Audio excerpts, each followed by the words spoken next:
Vous savez ce qu'ont en commun toutes les pubs de bagnoles de ces 10 dernières années? Elles sont toutes absolument géniales. Et elles mentent toutes. Pas de manière grossière, non, non. Elles mentent avec élégance, avec une précision d'avocat. Elles mentent si bien que c'est vous qui finissez par les défendre devant vos potes, parce que techniquement, on ne peut rien leur reprocher.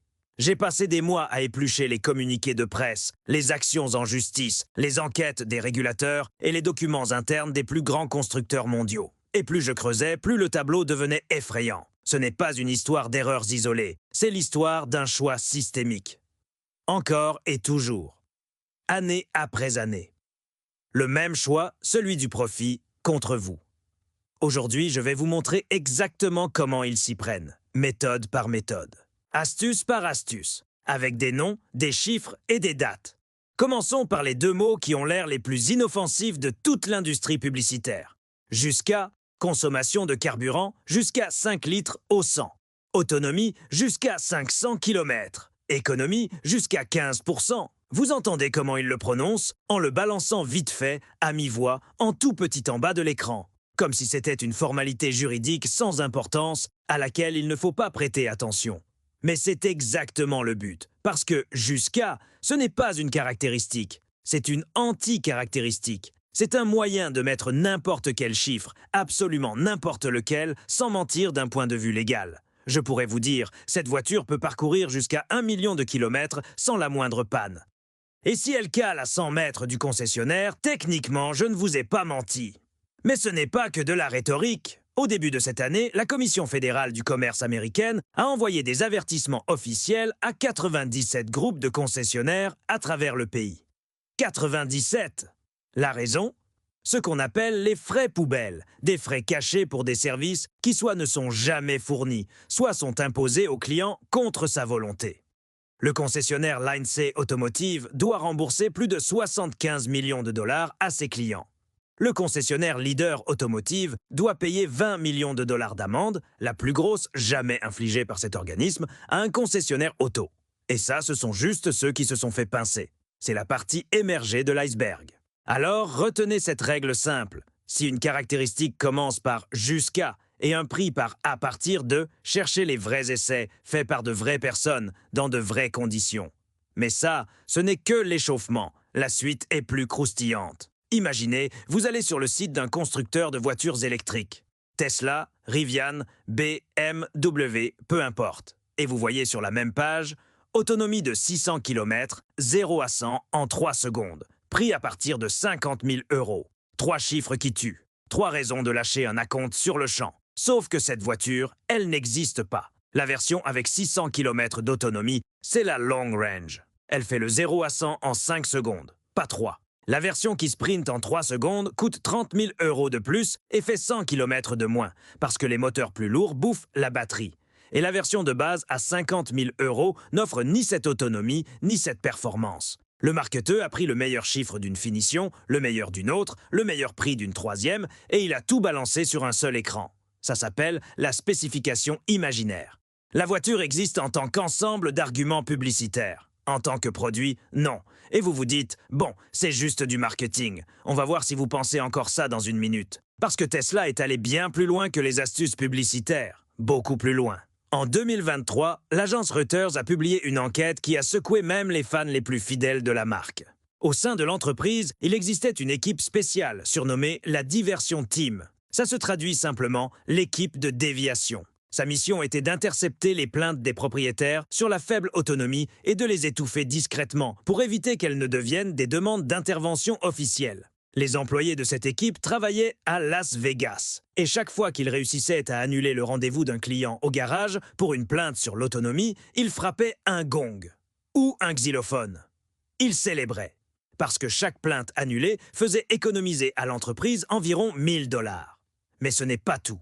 Pendant près de 10 ans, Tesla a utilisé un algorithme qui affichait aux conducteurs des prévisions d'autonomie gonflées lorsque la batterie était chargée à plus de 50%, de beaux chiffres à l'écran.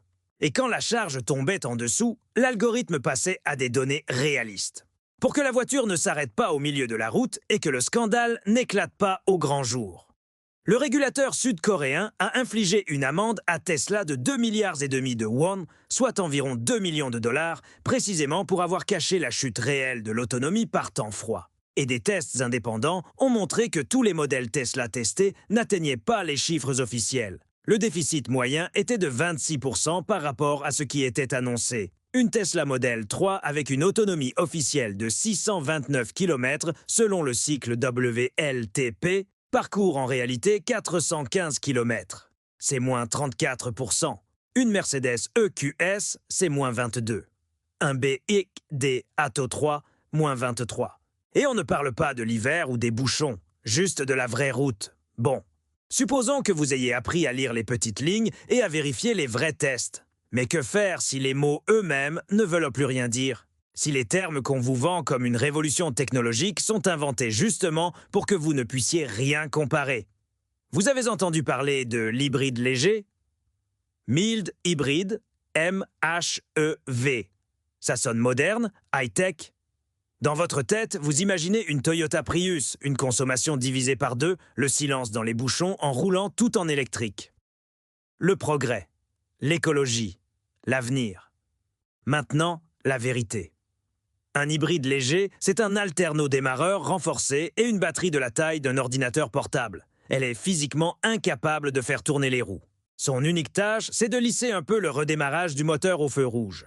L'économie réelle est dans la marge d'erreur statistique, mais le mot hybride sur le coffre ajoute quelques milliers d'euros à la facture. Ou prenez le cuir vegan, la sellerie organique. Ça sonne comme le matériau du futur, écologique, premium, éthique. Ça sauve les vaches et la planète en même temps. En réalité, c'est du sky, du plastique, du simili-cuir. On l'a juste rebaptisé et vous payez plus cher que pour le vrai cuir dans la finition de base du concurrent. Ce n'est pas juste du marketing, c'est une arnaque linguistique. Mais on n'est pas encore arrivé au mensonge qui est directement intégré dans le nom des modèles. Vous vous souvenez de l'époque où les chiffres sur le coffre signifiaient quelque chose. Une BMW 330i, ça voulait dire, sous le capot, un 3 litres, 6 cylindres, du caractère. Une Mercedes C 63 AMG. C'était un 6,3 litres, 8 cylindres, un son qui déclenchait les alarmes dans la rue d'à côté. C'étaient des promesses honnêtes. Le chiffre, c'était la cylindrée. De la physique. Des maths. Aujourd'hui, une BMW 330i, c'est un moteur 2 litres 4 cylindres avec un turbo. La nouvelle Mercedes C 63 AMG, c'est aussi un 2 litres, 4 cylindres avec une motorisation hybride. Et la voiture pèse 2165 kg, une demi-tonne de plus que la précédente. Elle pèse le poids d'un gros SUV. Le magazine Top Gear a écrit sur cette nouvelle C63. Trop de caractère AMG a été sacrifié sur l'autel de la vitesse hybride. L'ombre d'une âme, c'est comme ça qu'ils l'ont appelée. Pourquoi ne pas avoir changé le nom? Parce que C63, ça se vend. Parce que c'est une légende. Parce que le positionnement marketing est plus important que l'honnêteté physique. Les chiffres sur le coffre ne décrivent plus la voiture. Ils décrivent sa place dans la hiérarchie. L'illusion d'une lignée. Et maintenant, une histoire à part sur la façon dont les entreprises peuvent enterrer un produit avant même qu'il n'arrive sur la chaîne de montage. L'histoire du Pontiac Aztek. En l'an 2000, General Motors l'a présenté comme le véhicule le plus polyvalent de la planète. La campagne marketing était agressive. Lors des présentations, ils engagèrent des figurants pour simuler l'enthousiasme de la foule. Le slogan était « Versatility, baby ». La cible, la jeune génération X, active et dynamique. Il n'y avait qu'un seul problème. Lors des tests en focus group, l'Aztek a obtenu les pires résultats de l'histoire de l'entreprise. Bob Lutz, le vice-président de GM, a avoué publiquement plus tard que les gens disaient « Je ne la prendrai même pas en cadeau ». Mais la direction, dans un déni total, a quand même donné son feu vert. Parce que la stratégie marketing était déjà validée. Parce que l'argent avait déjà été dépensé. Et parce que personne ne voulait être celui qui dirait « Stop ». La version de série est sortie sur une plateforme de monospace et le concept car s'est transformé, selon l'expression de la presse, en cercueil en plastique maladroit. Le prix abordable promis s'est transformé en un tarif de base hors de portée pour la cible. L'Aztek est devenu le symbole de ce qui arrive quand le marketing vit dans un monde et la réalité dans un autre. Dis-moi dans les commentaires, quel est le plus gros mensonge marketing que tu aies entendu? Et n'oublie pas de t'abonner à Zéro Gaz, plein de jazz, pour qu'on continue ensemble à mettre les mains dans le cambouis de la vérité. Lâche ton meilleur pouce bleu si la vidéo t'a plu. On attaque un gros morceau, un truc que dans le jargon, on appelle le mensonge algorithmique. 2015, septembre. L'Agence américaine de protection de l'environnement publie un communiqué officiel. Volkswagen a installé un logiciel spécial sur 11 millions de voitures dans le monde entier. Un programme capable de détecter quand la voiture passait un test anti-pollution. Au labo, le système activait à fond le nettoyage des gaz d'échappement et la voiture passait les normes sans problème. Mais sur la route, en conditions réelles, le système se coupait. Les émissions d'oxyde d'azote dépassaient alors le niveau autorisé de 40 fois. 40 fois, pas 10% de plus. 40 fois. En 2020, le coût total pour le groupe pour gérer ce scandale avait dépassé les 33 milliards d'euros. L'amende pénale, 2 milliards 800 millions. L'accord à l'amiable aux États-Unis, 14 milliards 700 millions. Un des managers, Oliver Schmidt, a pris 7 ans de prison ferme et 400 000 $ d'amende. L'ingénieur qui a développé le système de triche, James Liang, 40 mois. La société Bosch, qui fournissait le logiciel, a dû payer 327 millions de dollars. Mais le plus important, ce n'est pas que Volkswagen. Le Dieselgate, ce n'est pas le scandale d'une seule entreprise. C'est le diagnostic de toute une industrie.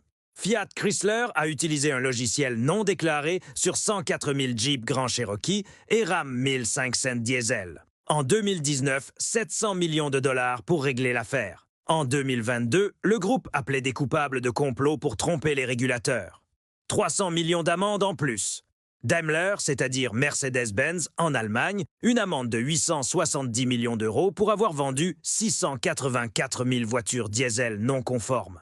Mitsubishi a falsifié les données de consommation de carburant pendant 25 ans. 25. Le président de l'entreprise a démissionné. Nissan a racheté la majorité des parts.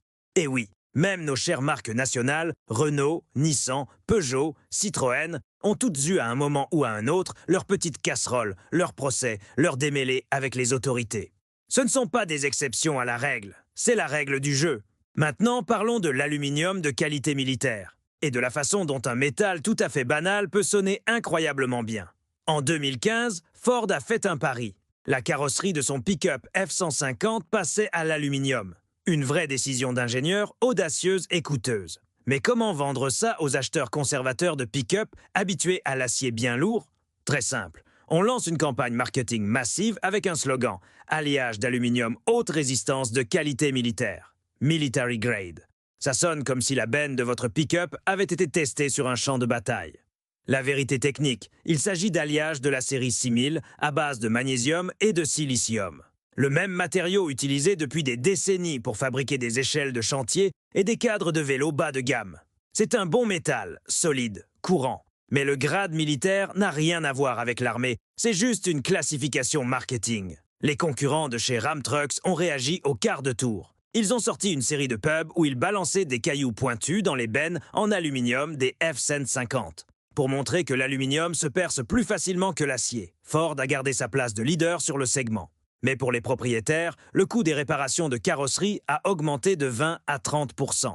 La qualité militaire coûte cher, mais pas à Ford. À vous. Et d'ailleurs, cette technique n'est pas nouvelle. Buick utilisait déjà des images de bombardiers de la Seconde Guerre mondiale dans ses pubs pour la Skylark en 1969. Ford vantait des amortisseurs de type aviation sur ses pick-up dès 1948. 70 ans que la mécanique est la même. Militaire, aviation, spatiale. Les mots changent, le principe reste le même. Mais tout ce dont on a parlé jusqu'à maintenant, c'est une question d'argent, une arnaque qui tape au portefeuille.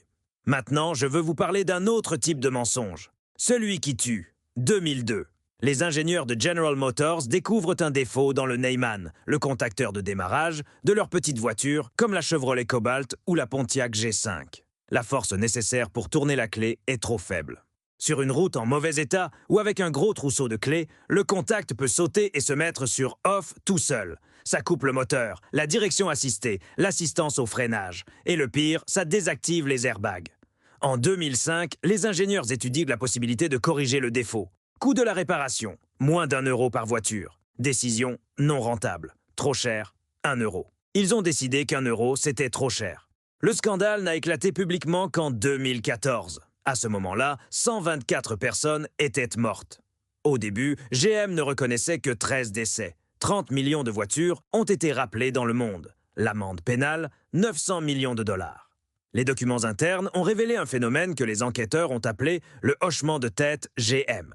Une culture d'entreprise où, en réunion, tout le monde hochait la tête en accord, reconnaissant l'existence du problème, mais où personne ne prenait la responsabilité de le résoudre. Le problème était connu, la solution était connue, le prix était dérisoire. Le choix a été fait. L'histoire de Takata est encore plus terrifiante. Des airbags qui, au lieu de vous sauver, explosaient littéralement en projetant des éclats de métal, de la shrapnel en plein dans le visage du conducteur. La cause, du nitrate d'ammonium instable, sans agent de séchage. C'est le plus grand rappel de l'histoire de l'automobile, plus de 100 millions d'unités dans le monde entier. En 2017, Takata a plaidé coupable de fraude pour avoir systématiquement falsifié les données de ses tests pendant 15 ans. Quand les enquêteurs ont eu accès à la correspondance interne, ils ont trouvé un email de juillet 2006. Un ingénieur de l'entreprise avait écrit à ses collègues, en parlant des résultats des tests, « Joyeuse manipulation », avec un point d'exclamation. Et en 2011, un superviseur de l'usine au Mexique a écrit dans un mémo interne « Nous ne pouvons pas ignorer de tels défauts. Une pièce mal soudée, c'est une vie en moins. Une pièce mal soudée. Une vie en moins. » Ils le savaient, et ils ont continué. Entre 2009 et 2012, Toyota a fait face à une vague de plaintes pour des accélérations involontaires. Après la mort d'une famille entière près de San Diego, l'entreprise a déclaré publiquement que le problème venait des tapis de sol qui bloquaient la pédale d'accélérateur. Mais des documents internes du service qualité confirmaient l'existence d'un problème mécanique de pédale collante que l'entreprise connaissait et qu'elle a préféré cacher aux autorités. En 2014, Toyota a payé 1,2 milliard de dollars, un record à l'époque, pour éviter des poursuites pénales. Revenons au test, à ces fameux chiffres affichés en gros chez le concessionnaire. Vous connaissez la pub Apple, filmée avec l'iPhone, sauf que derrière la caméra, il y a un opérateur professionnel, un objectif de cinéma, une grue et pour un demi-million de dollars d'équipement. L'iPhone est bien là, mais les conditions, elles, n'y sont pas. Dans le monde de l'auto, ça s'appelle le cycle d'homologation VLTP. On met la voiture dans un laboratoire fermé, sur des rouleaux. La température est idéale, 23 degrés, pas de vent de face. Les pneus sont surgonflés à bloc. La clim, éteinte. Les phares, éteints. Un seul conducteur. La voiture accélère et freine en douceur selon un algorithme précis qui n'a absolument rien à voir avec votre façon de conduire pour aller chercher le pain. Hyundai et Kia ont gonflé les chiffres de consommation sur 1,2 million voitures. En 2014, 100 millions de dollars d'amende et l'annulation de 200 millions de crédits écologiques. Mais surtout, 1,2 million personnes ont acheté une voiture en pensant qu'elle consommait une certaine chose, pour découvrir qu'elle buvait comme un trou. Et ils ont payé la différence chaque jour à la pompe. Les tests indépendants le confirment chaque année.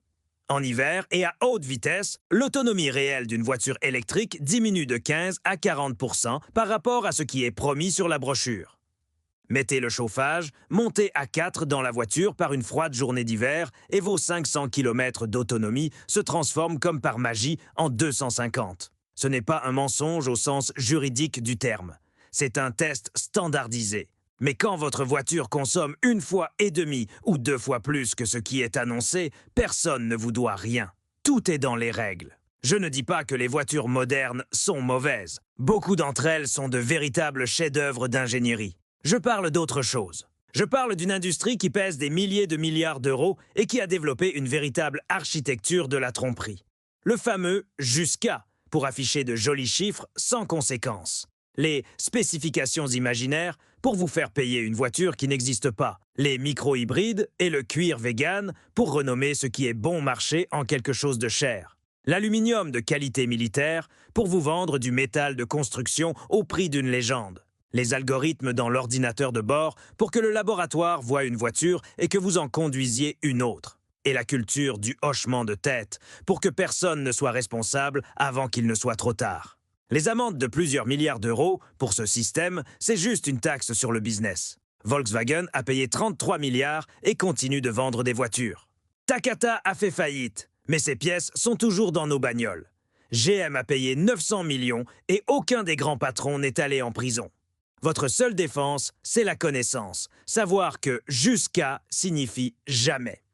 Que le chiffre sur le coffre est une position marketing, pas la cylindrée du moteur. Que le test en laboratoire est une œuvre de fiction, pas un document technique. que quand on vous parle de robustesse militaire ou de matériaux éco-responsables, on vous demande juste de payer plus cher pour un joli mot.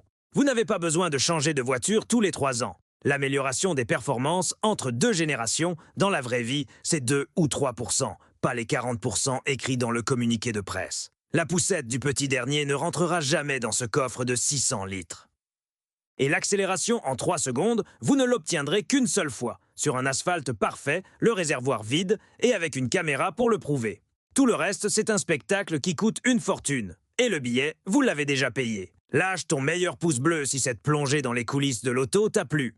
Et dis-moi dans les commentaires, quelle était la plus grosse arnaque marketing que tu aies jamais vue? C'était zéro gaz, plein de jazz. À la prochaine.